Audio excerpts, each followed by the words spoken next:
Good morning dear students. આજના લેક્ચરમાં હવે આપણે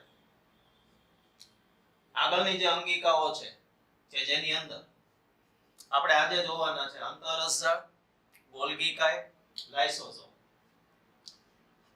અંતરરસજાળ જે છે એને રસજાળ એટલે કે છે કે કોષરસની અંદર ઈ જાળાની જેમ પથરાયેલી છે. કોષરસની અંદર અંતરરસજાળ જે છે ઈ કોષ કેન્દ્ર સાથે જોડાયેલી છે. ઈ નલિકામય રચના છે. જે રીતે આ બાજુ છે ઈ જ રીતે આ બાજુય પ્રસરેલી છે અને આ બાજુય પ્રસરેલી છે. એટલે એને બીજા શબ્દોમાં એમ કહેવાય કે સમગ્ર કોષરસમાં પથરાયેલું નલિકામય જાળું. અંતરરસજાળ જે છે એને આપણે ટૂંકમાં કહીએ છીએ એન્ડોપ્લાઝમિક રેટિક્યુલમ. અંતરરસજાળ તો સમગ્ર કોષરસમાં પથરાયેલું નલિકામય જાળું, પથરાયેલ નલિકામય તંત્ર છે.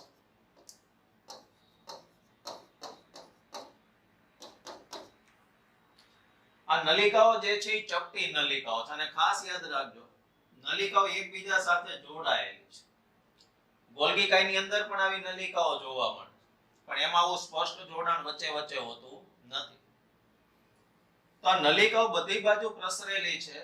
એના આધારે એ કોષની અંદરના જે ભાગ છે, કોષરસનો જે વિસ્તાર છે એના પોલાણને બે ભાગમાં વિભાજિત કરે છે. અંગ્રેજીમાં એને કહેવામાં આવે છે લ્યુમિનલ અને એક્સ્ટ્રા લ્યુમિનલ. લ્યુમિનલ એટલે આ નલિકાનું અંદરનું પોલાણ અને એક્સ્ટ્રા લ્યુમિનલ એટલે નલિકાની બહારનું પોલાણ. ગુજરાતીમાં આપણે એવું કહેશું કે પટલમય અને બાહ્ય પટલમય અવકાશ.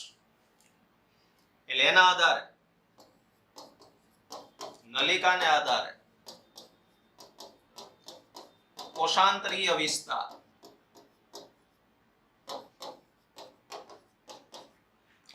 બે પોલાણમાં વિભાજિત છે.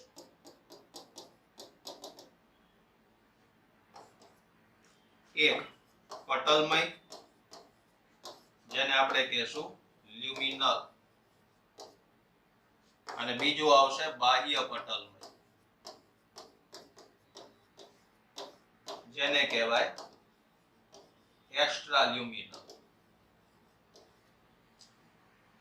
એટલે આજે હું ડોટ ડોટ કરું છું એ વિસ્તારને આપણે પટલમય કહેશું અને વચ્ચેનો જે જે કાંઈ અવકાશ આવશે એ બધો આવશે બાહ્ય પટલમય અવકાશ.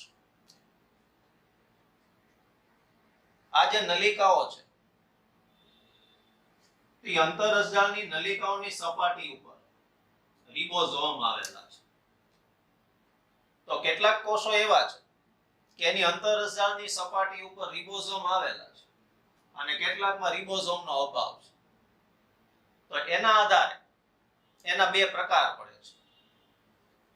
જે નલિકાઓની સપાટી ઉપર રિબોઝોમ આવેલા છે એની સપાટી ખરબચડી દેખાય છે એટલે એને કણિકામય રસજાળ કહે છે, જેને અંગ્રેજીમાં રફ એન્ડોપ્લાઝમિક રેટિક્યુલમ કહેવાય, આરઈઆર. એટલે આ કણિકામય રસજાળ. જે રસજાળની નલિકાની સપાટી ઉપર રિબોઝોમ નથી આવેલા એને આપણે કહેશું એસીઆર એટલે કે સ્મૂધ એન્ડોપ્લાઝમિક રેટિક્યુલમ, જેને ગુજરાતીમાં આપણે કહેશું લીસી અંતરરસજાળ અથવા તો કણિકા વિહીન રસજાળ. એક અગત્યની વાત તમને કહી દઉં, નીટ બેઝ એકવાર ક્વેશ્ચન પૂછાયેલો કે રિબોઝોમ જે છે એ નલિકાની સપાટી પર કયા ભાગ દ્વારા જોડાયેલા હોય. તો આ એક શબ્દ યાદ રાખજો કે રિબોઝોમનું જે જોડાણ છે નલિકા સાથે એ રિબોફોરિન નામના દ્રવ્ય દ્વારા હોય છે. એટલે રિબોઝોમનું આ જોડાણ સ્થાન છે જેને રિબોફોરિન કહેવાય. એટલે રસજાળના આપણે બે પ્રકાર ભણીએ છીએ.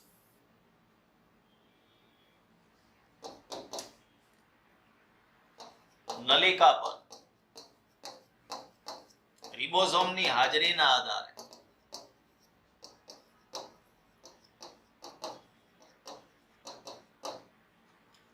રસજાળના બે પ્રકાર. એક આપણે કીધું આરઈઆર રફ એન્ડોપ્લાઝમિક રેટિક્યુલમ, ગુજરાતીમાં આપણે લખીએ છીએ કણિકામય રસજાળ.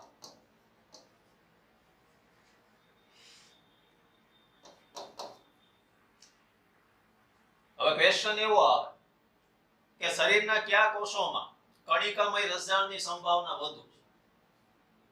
તો તમને ખબર છે કે રિબોઝોમનું જે કાર્ય છે એ પ્રોટીન સંશ્લેષણનું છે. એટલે શરીરના જે ભાગમાં વધુ પ્રોટીનના સંશ્લેષણની જરૂરિયાત છે, કે જ્યાં વધુ માત્રામાં પ્રોટીન બને છે, ઉત્સેચકો બને છે, કારણ કે ઉત્સેચકો બધા પ્રોટીનના બનેલા છે. તો શરીરના જે ભાગોમાં પ્રોટીન સંશ્લેષણની જરૂરિયાત વધુ છે, એ તમામ ભાગમાં રસજાળ જે છે એ કણિકામય છે. એટલે પ્રોટીન સંશ્લેષણ કરતા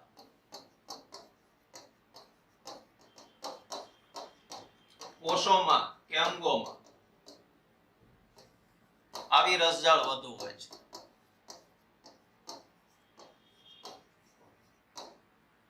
દાખલા તરીકે જઠર, સ્વાદુપિંડ, યકૃત. જઠર છે, સ્વાદુપિંડ છે, એ પાચક ઉત્સેચકો ઉત્પન્ન કરે અને ઉત્સેચકો બધા પ્રોટીનના બનેલા હોય. એટલે આ અંગોની અંદર જેટલા કોષો આવેલા છે, એ કોષોની અંદર આવેલી રસજાળ જે છે એ કણિકામય હશે. હવે આપણે એસીઆર વિશે જોઈએ.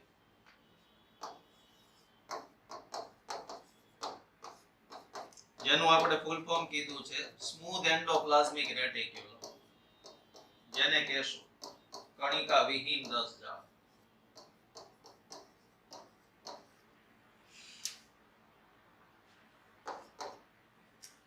કેટલાક ભાગો એવા છે કે અહીંયા પ્રોટીન સંશ્લેષણની એટલી બધી જરૂરિયાત નથી હોતી.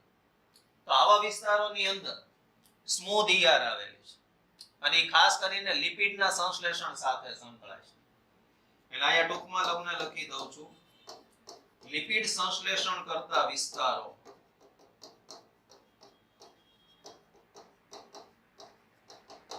એસીઆર જોવા મળે છે. જેના ઉદાહરણ આપણે જોઈએ. ટોપિક કન્ટિન્યુ કરું છું.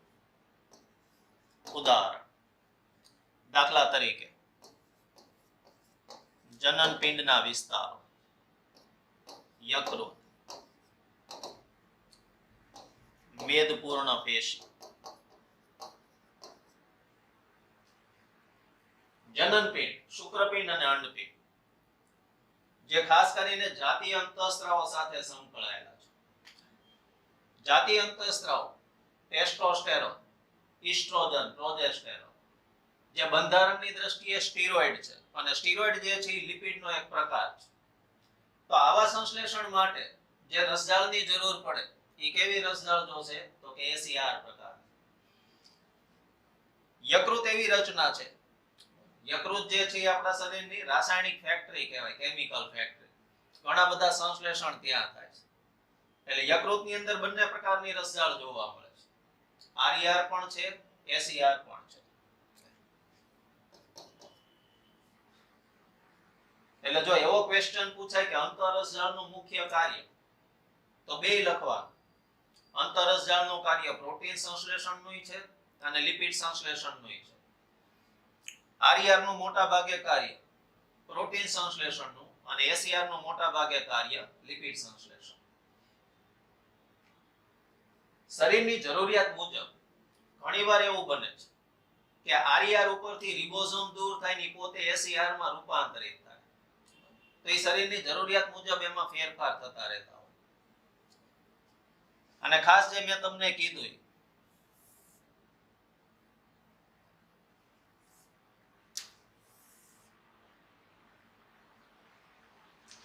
રિબોઝોમનું જે જોડાણ સ્થાન છે એ આ રિબોકોરિન નામનો ઘટક છે, એ ખાસ યાદ રાખજો. ઓકે, તો અંતરરસજાળ વિશે આટલું યાદ રાખવાનું. મેં ખાસ જે બાબત તમને કીધી કે રસજાળની જે નલિકાઓ છે એ ચારે કોર પથરાયેલી છે. નલિકાઓ એકબીજા સાથે જોડાયેલી છે. કેટલીક જગ્યાએ શાખિત દેખાય છે. નલિકાના આધારે બે પોલાણ છે, જેને એકને આપણે પટલમય કીધું અને આજુબાજુનો વિસ્તાર બાહ્ય પટલમય.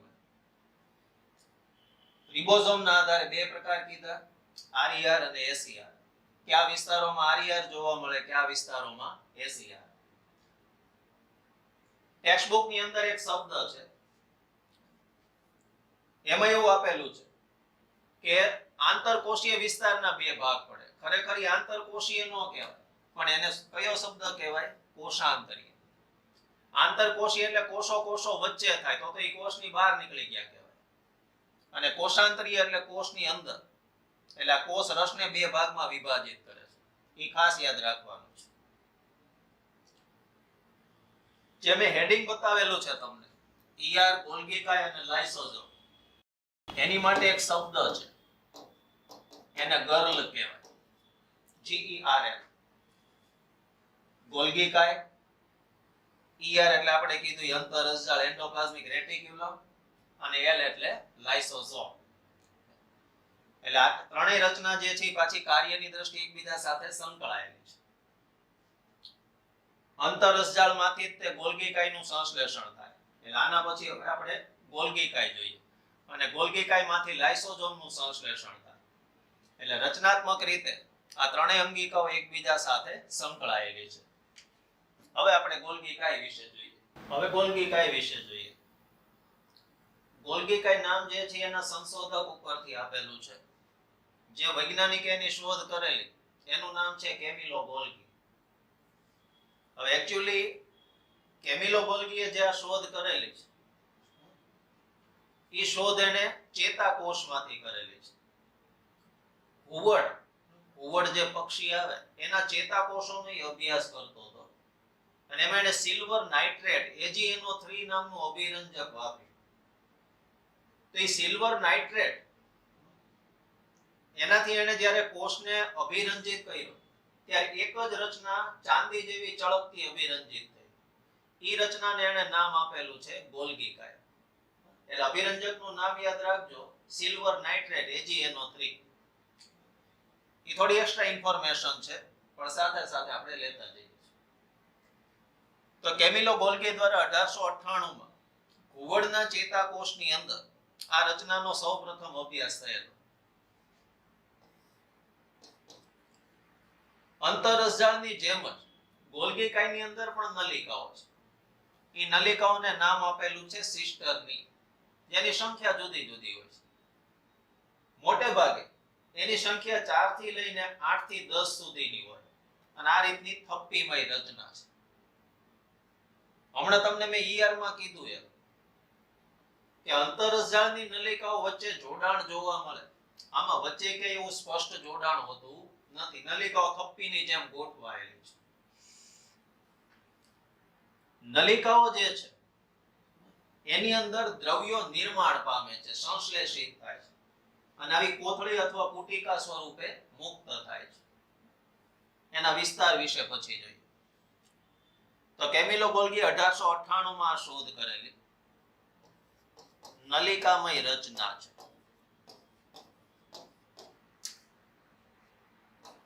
નલિકાની સંખ્યા જુદી જુદી.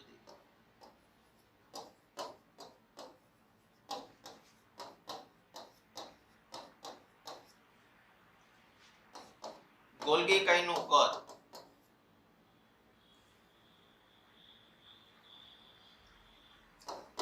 કદ જે છે એ 0.5 થી 1 માઇક્રોન જેટલું.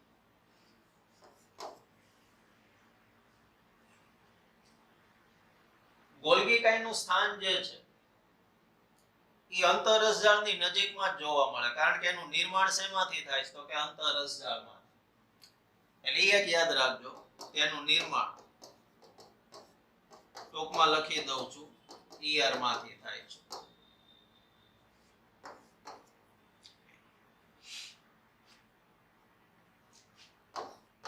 ઈઆર માંથી સંશ્લેષિત દ્રવ્યો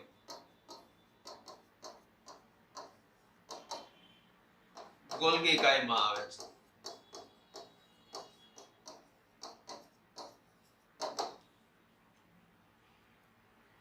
અંતરરસજાળ છે ને, હું દર વર્ષે સ્ટુડન્ટને એવું કહું કે અંતરરસજાળ જે છે ને જથ્થાબંધ વેપારી છે. એની પાસે બધું પેકિંગ કરવાનો ને એવો ટાઈમ નથી, બધું રો મટીરીયલ બનાવે. ઈ લિપિડ બનાવે, પ્રોટીન બનાવે, બધું રો મટીરીયલ, કાચો માલ બનાવે. ઈ કાચો માલ સપ્લાય કોને કરે? તો કે ગોલ્ગી કાયને. ગોલ્ગી કાય જે છે જે કઈ પ્રોટીન લિપિડ ઘટકો આવેલા છે એની અંદર કઈક ઉમેરવાનું હોય, બે ઘટકોનું સંયોજન કરવાનું હોય, ઈ બધું કાર્ય ઈ કરે છે. એટલે ગોલ્ગી કાયનું મુખ્ય કાર્ય એક શબ્દ લખેલો છે, પેકેજિંગ નું છે.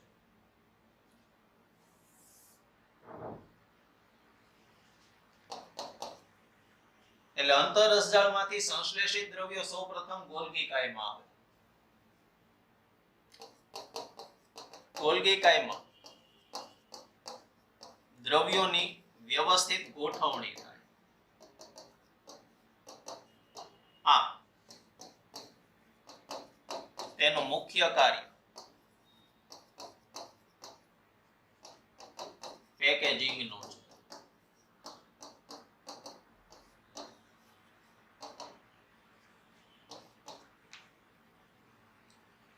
ગોલ્ગી કાયની જે રચના છે એની અંદર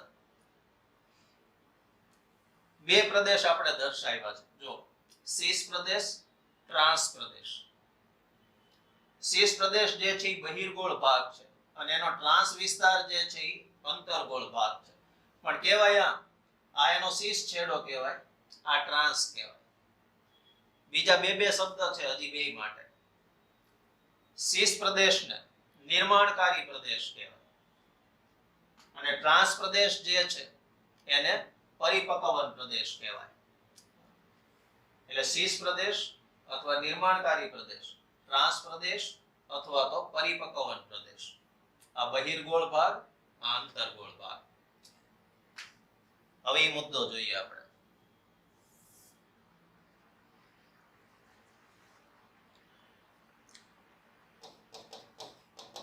ગોલ્ગી કાયમાં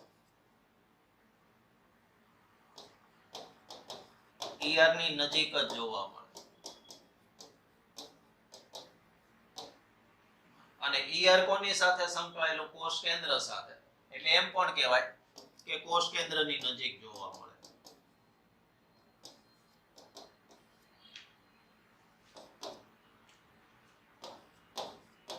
એના બે વિસ્તાર છે કે બે પ્રદેશ છે. એક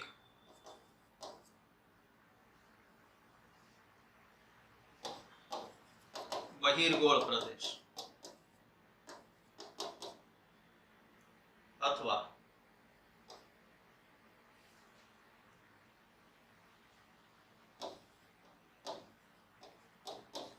શીર્ષ પ્રદેશ અથવા એને આપણે કહેશું નિર્માણકારી પ્રદેશ.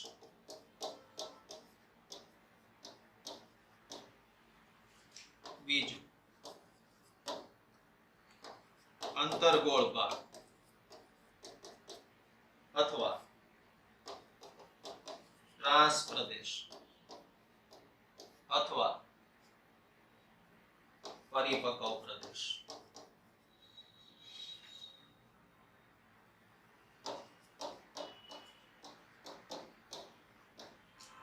ત્રણ શબ્દ યાદ રાખવાના, કારણ કે એકવાર કોમ્પિટિટિવ એક્ઝામમાં એ રીતે ક્વેશ્ચન આવેલો.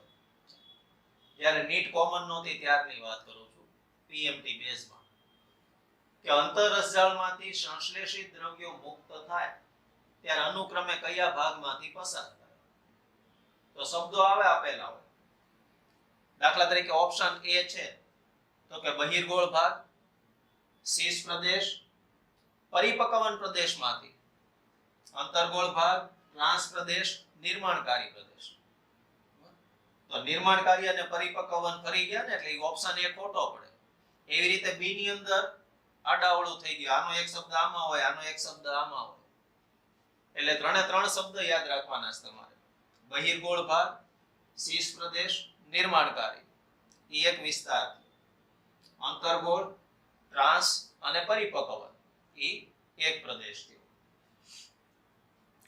હવે એની ડાયરેક્શન આપણે જોઈએ.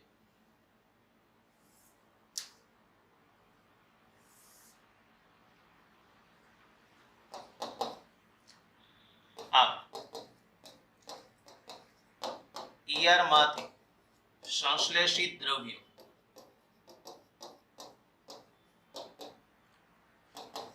શેષ પ્રદેશથી પ્રવેશ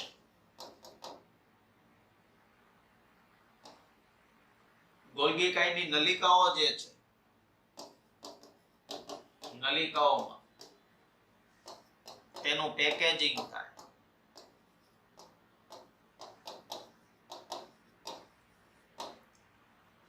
અને ત્યારબાદ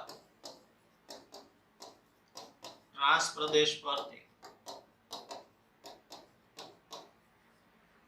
તે મુક્ત થાય.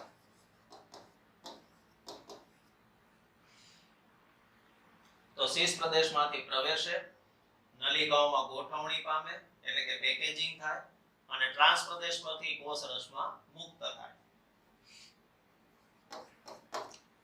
મેં તમને કીધું ને કે ઈઆર જે છે તો રો મટીરીયલ જ પૂરું પાડે, કાચો માલ. એનું પેકેજિંગ કરવાનું કામ ગોલ્ગી કાયનું. દાખલા તરીકે રસજાળમાંથી ગ્લાયકોજન આવ્યું, લિપિડ આવ્યું, પ્રોટીન આવ્યું. તો શરીરના કોઈ ભાગને ગ્લાયકોજન અને લિપિડ એટલે કે ગ્લાયકોલિપિડની જરૂર છે, કોઈ ભાગને ગ્લાયકોપ્રોટીનની જરૂર છે. તો એ કાર્ય કોણ કરવાનું છે, એનું નિર્માણ કરવાનું? તો કે ગોલ્ગી કાય. એટલે ગોલ્ગી કાયનું કાર્ય ગ્લાયકોલિપિડ તથા ગ્લાયકોપ્રોટીન જેવા દ્રવ્યોનું સંશ્લેષણ કરવાનું.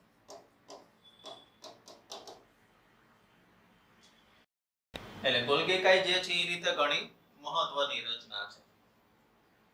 કોષ દીઠ ગોલ્ગી કાયની સંખ્યા જે છે એ જુદી જુદી હોઈ શકે, એ કોષની જરૂરિયાત મુજબ હોય. જો કે દરેક અંગિકા માટે એવું કહી શકાય, કોષ કેન્દ્ર સિવાય.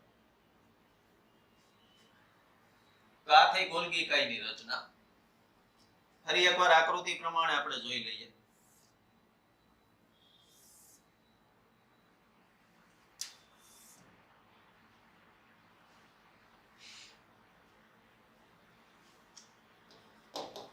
ઈઆર માંથી દ્રવ્યો જે છે એ ગોલ્ગી કાયમાં આવશે, શીર્ષ પ્રદેશમાંથી પ્રવેશશે, અહીંયા ગોઠવણી પામશે અને અંતે ટ્રાંસ પ્રદેશ પરથી મુક્ત થશે. આ મુક્ત થતા દ્રવ્યોની કોથળીમય રચના છે.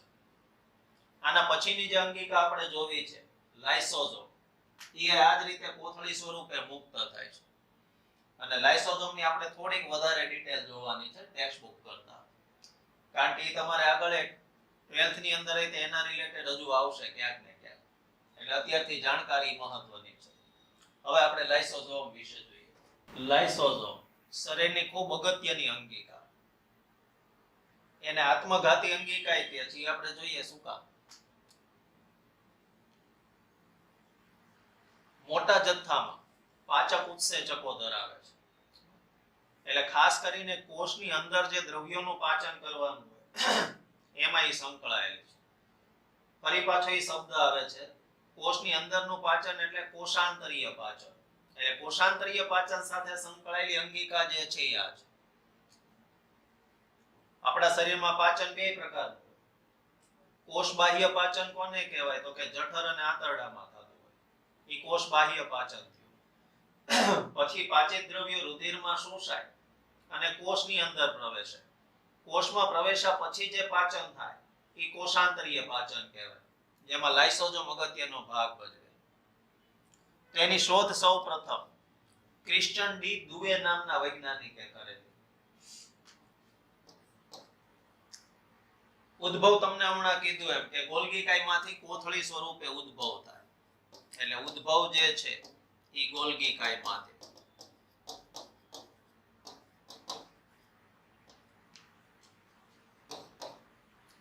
મોટા ભાગની અંગિકા જે છે બેવડા પટલ ધરાવતી હોય. હરિતકણ છે, કણાભસૂત્ર છે, કોષ કેન્દ્ર છે, રસજાળ છે, ગોલ્ગી કાય છે. લાઇસોઝોમ જે છે એવી અંગિકા છે કે એના ફરતે એક જ પટલ આવેલું છે. એટલે એકવડું પટલ ધરાવતી રચના છે. અંગિકા છે, જેની અંદર ખૂબ જ સક્રિય ઉત્સેચકો આવેલા છે.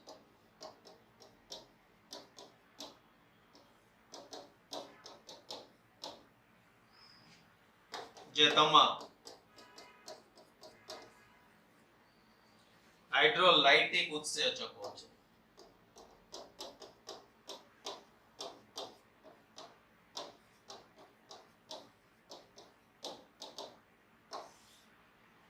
હાઇડ્રોલિસિસ એટલે જળ વિભાજન.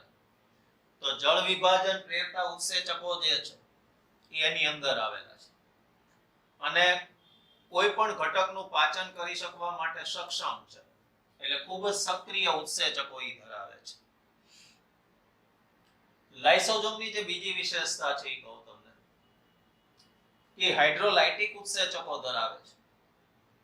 માનો કે રુધિરમાંથી કોઈ ઘટક દાખલ થાય કોષની અંદર, તો હમણાં તમને કીધું એમ કે રસજાળના સંપર્કમાં આવે, રસજાળમાંથી ગોલ્ગી કાયમાં જાય, ગોલ્ગી કાયમાંથી લાઇસોસોમમાં પ્રવેશે, ક્યારેક કોઈ ઘટક સીધા પણ પ્રવેશે. તો ઘન અણુ હોય તો કોઈ ઘન અણુ લાઇસોસોમમાં પ્રવેશે એટલે લાઇસોસોમ એનું ભક્ષણ કરતું હોય, પ્રવાહી અણુ પ્રવેશે તો એનું ભક્ષણ કરે. આપણા રોજિંદા જીવનમાં ઘણા બધા કોષો નાશ પામતા હોય, એની કાર્યશીલતા એને ગુમાવી દીધી હોય. તો આવા સંજોગોની અંદર જે કોષ નિર્બળ થઈ ગયો છે, જે હવે કઈ કામનો નથી, આપણા શબ્દોમાં કહે તેની એક્સપાયરી ડેટ આવી ગઈ છે, તો એવા કોષો જે છે એની એક પછી એક અંગિકાઓનો નાશ કરવો જરૂરી છે. એટલે લાઇસોસોમના ઉત્સેચકો પોતાના જ કોષની અંગિકાઓનો નાશ કરે જરૂરિયાત મુજબ. એટલે પોતાના જ કોષની અંગિકાનો નાશ કરે એટલે એને નામ આપેલું છે આત્મઘાતી અંગિકા અથવા તો એને કહેવાય સુસાઇડ બેગ. બીજા કેટલાક શબ્દો કહી દો. જ્યારે ઘન અણુનું ભક્ષણ કરે ત્યારે પ્રક્રિયાને ફેગોસાઇટોસિસ કહેવાય. ઈ પ્રવાહી અણુનું ભક્ષણ કરે તો એને પિનોસાઇટોસિસ કહેવાય. હમણાં એક આકૃતિમાં આપણે જોશું, આ ઘન અણુ છે દાખલા તરીકે, તો આ ફેગોસાઇટોસિસ થાય અંદર પ્રવેશે એટલે, અને એનું પાચન થાય ત્યારે. પ્રવાહી અણુ પ્રવેશે, દાખલા તરીકે આવું એક ડ્રોપલેટ હું દોરું ટીપા જેવું, અને એનું ભક્ષણ કરે તો એને પિનોસાઇટોસિસ કહેવાય. એટલે ફેગોસાઇટોસિસ, પિનોસાઇટોસિસ. કોના દ્વારા એનું ભક્ષણ થાય અથવા નાશ થાય? તો કે હાઇડ્રોલાઇટિક ઉત્સેચકો દ્વારા. એકવાર એવો પ્રશ્ન પૂછાયો કે કોષની કઈ અંગિકાને બહુરૂપી અંગિકા કહેવાય, પોલીમોર્ફિક ઓર્ગેનલ. તો બહુરૂપી અંગિકા જે છે એ લાઇસોસોમ છે. એના જુદા જુદા કાર્ય પ્રમાણે પ્રકાર પડે. ગોલ્ગી કાયમાંથી જ્યારે ઉત્પન્ન થાય ત્યારે એને પ્રાથમિક લાઇસોસોમ કહેવાય. ઈ ઘન કે પ્રવાહી અણુને ગ્રહણ કરે ત્યારે ઈ દ્વિતીય લાઇસોસોમ કહેવાય. પોતાની જ અંગિકાને ઈ ગળી જાય કે ગ્રહણ કરે ત્યારે એને સ્વભક્ષી કહેવાય. અને એનો ઈ જ્યારે નાશ કરી નાખે ત્યારે એનું તૃતીય સ્વરૂપ આવે ને નકામા દ્રવ્યોને ઈ ત્યજે. હવે એનું બહુરૂપીય સ્વરૂપ આપણે જોઈએ.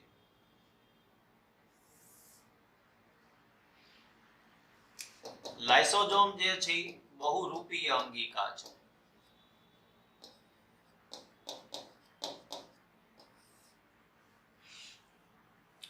ગોલ્ગી કાયમાંથી ઉત્પન્ન થતું લાઇસોસોમ એને આપણે કહેશું પ્રાથમિક. ઘન અણુ કે પ્રવાહી અણુનું ભક્ષણ કરે ત્યારે એને આપણે કહેશું દ્વિતીય. પોતાની જ અંગિકાને ગળી જાય, આ કણાપ સૂત્ર મેં દર્શાવ્યું છે જો આકૃતિ, ત્યારે એને ઓટોલાઇટિક એટલે કે સ્વભક્ષી કહેવાય. અને બધા ઘટકોનું ભક્ષણ કરી નાખે ત્યારે એનું તૃતીય સ્વરૂપ થાય. અને પછી એના નકામા દ્રવ્યોને એ કોષની બહાર ત્યજી દે, જે રુધિર દ્વારા વહન પામી જે તે અંગ દ્વારા નિકાલ પામે. તો એના વિશે શબ્દો તમને સમજાવી દઉં.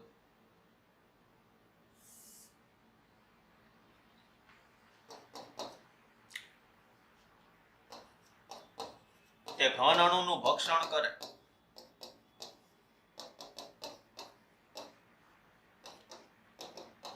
તો એને ફેગોસાઇટોસિસ કહેવાય.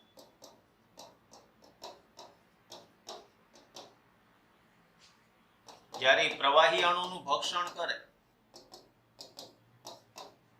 ત્યારે તેને પિનોસાઇટોસિસ કહેવાય.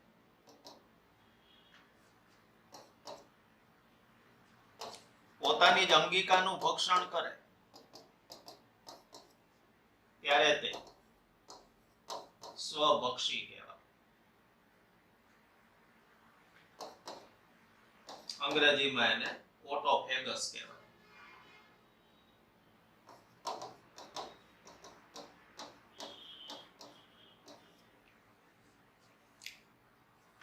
એટલે હમણાં જે આપણે આકૃતિમાં દર્શાવ્યું કે ઘન અણુ ગ્રહણ કરે અને પ્રવાહી અણુ ગ્રહણ કરે, એનું ભક્ષણ કરે એને સાઇટોસિસ કહેવાય. ફેગોસાઇટોસિસ અને પિનોસાઇટોસિસ.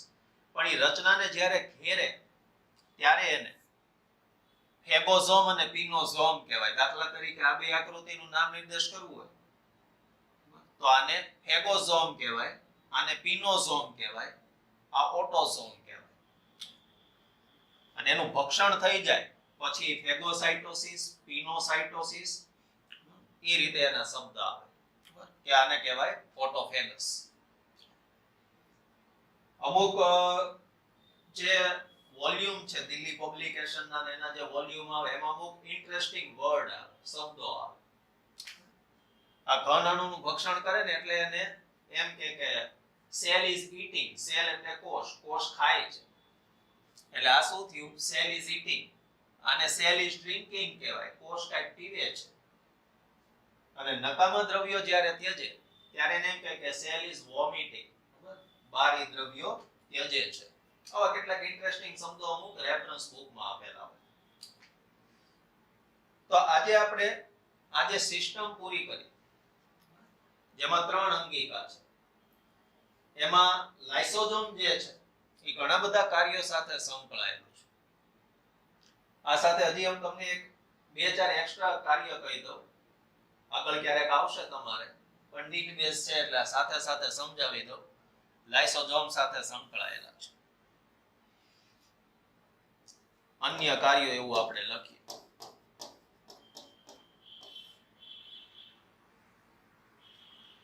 તમારે આગળ 10th માં કઈ આવી ગયું નહીં મને ખ્યાલ નથી, પણ ફ્રોગ વિશે આવે, દેડકા વિશે.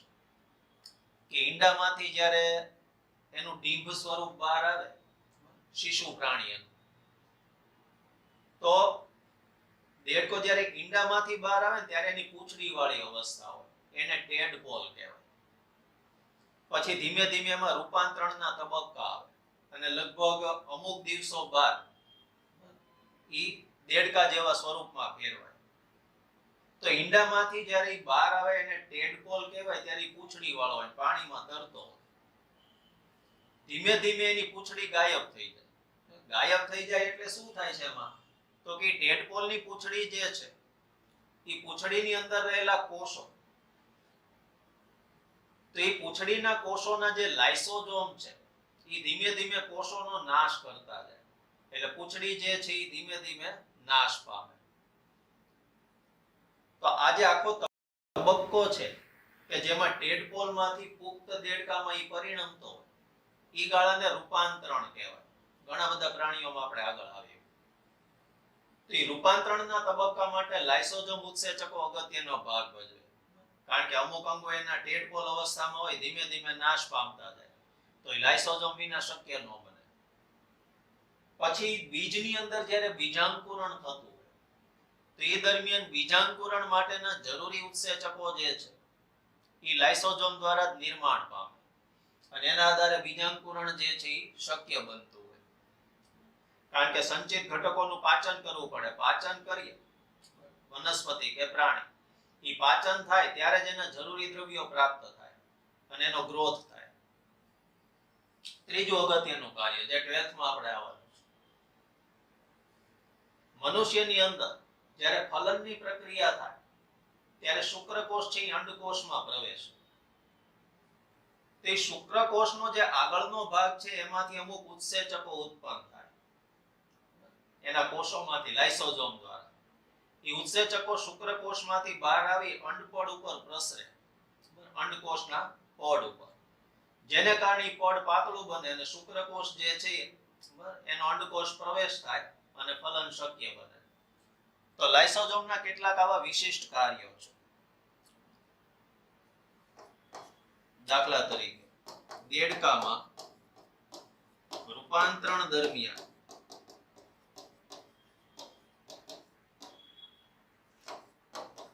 પેટકોલ અવસ્થામાં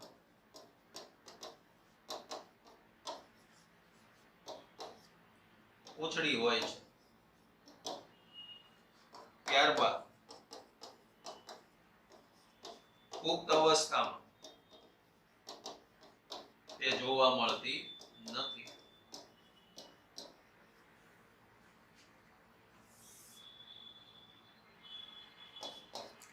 તો લાઇસોસોમના ઉત્સેચકો તેનું ભક્ષણ કરે છે.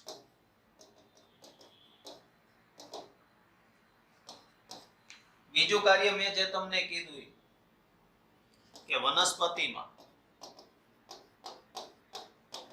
બીજાંકુરણની પ્રક્રિયા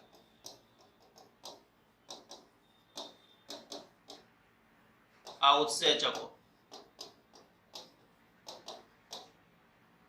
ભાગ ભજવે.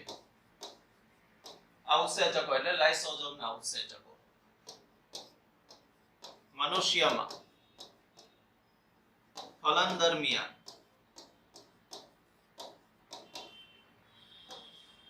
શુક્રકોષના શુક્રાગ્રમાંથી શુક્રાગ્ર અગ્રભાગ એટલે શુક્રકોષનો આગળનો ભાગ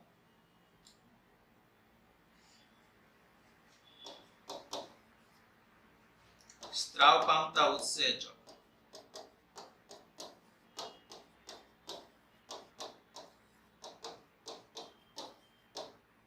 અંડકોષમાં તેનો પ્રવેશ શક્ય બનાવે.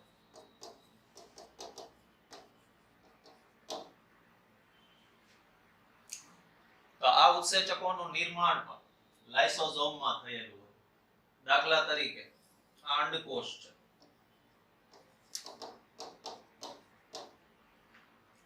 અને આ જે છે શુક્રકોષ છે.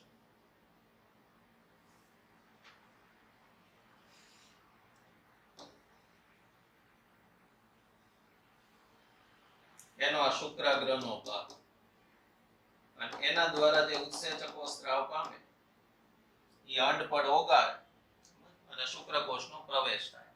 પછી તમે ભણી ગયા છો એમ n + n = 2n એટલે કે ફલિતાંડનું નિર્માણ થાય.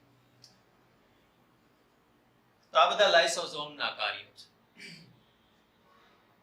તો આજે જે ત્રણ અંગિક આપણે જોઈ ગયા, જે સિસ્ટમને મેં તમને નામ આપેલું છે ગર્લ સિસ્ટમ, GERL, એ ત્રણેયના કાર્યો એકબીજા સાથે સંકળાયેલા છે અને અગત્યની અંગિકાઓ છે. હું તમને વારંવાર કહું છું એમ કે બાયોલોજીની અંદર તમે રાઇટિંગ પ્રેક્ટિસ રાખજો. ખાલી રીડિંગ કરવાથી બધું યાદ નહીં રહે. સતત રાઇટિંગ પ્રેક્ટિસ રાખો, ટેક્સ્ટ બુક રીડ કરતા જાઓ અને આપણી ક્લાસવર્ક બુક સાથે રાખતા જાઓ. મટીરીયલ તો છે જ સપોર્ટમાં, પણ ક્લાસવર્ક જે છે ને એ આપણું નોર્મલ શબ્દમાં હોય. ટેક્સ્ટ બુકના જે શબ્દો છે ગૂગલ ગુજરાતી છે એટલે અમુક વસ્તુ યાદ ન રહે ત્યારે આ સમજવામાં સારું પડે. એટલે લખવાની પ્રેક્ટિસ રાખો. કોઈ બને ત્યાં સુધી બોર્ડ વર્ક જે છે એ વધારે કરું છું, બાકી તૈયાર સ્લાઇડ લઈને ભણાવીએ તો ટાઈમ ઓછો જાય. પણ એના કરતા હું જે લખું છું એ પ્રમાણે તમે લખો તો ટોપિક જે છે એ સમજવાની અંદર વધારે સરળતા રહે. ઓકે, તો નેક્સ્ટ લેક્ચરની અંદર આપણે આગળનો ટોપિક જોશું અને પછી આપણે અમુક ક્વેશ્ચન આન્સરનો એક લેક્ચર લેશું, જેના આધારે તમને આઈડિયા આવી જાય કે કયા ટાઈપના ક્વેશ્ચન હોય ને એમાં કેવી ભૂલ થાય એનું આપણે સોલ્યુશન કરશું. Thank you.